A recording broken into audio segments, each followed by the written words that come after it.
Usluga lični pratilac deteta na teritoriji opštine Lapovo sprovodi se od 2018. godine od strane humanitarne organizacije Dečije srce kao pružavca usluge. Ukupno pružamo uslugu za 6 dece na teritoriji opštine, različitog uzrasta, od vrtića, osnovne i srednje škole.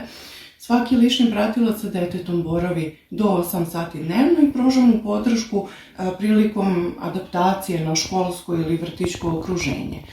Lični pratilci su svakodnevno sa decom i oni im pomažu prilikom socijalizacije, uključivanju u vršnjačku grupu i usluga ostvaruje svoje benefite na nivou čitave porodice.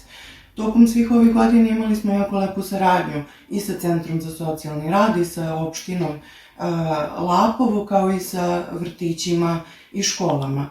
Naša misija kao humanitarna organizacija Dečije srce jeste da pomognemo svim porodicama i deci sa smetnjama u razvoju da imaju što kvalitetniji život. Tako da nadam se da i kroz uslugu lični pratilac im svakako pomažemo na tom putu veće samostalnosti, veće uključenosti u zajednicu i korišćenju njenih resursa.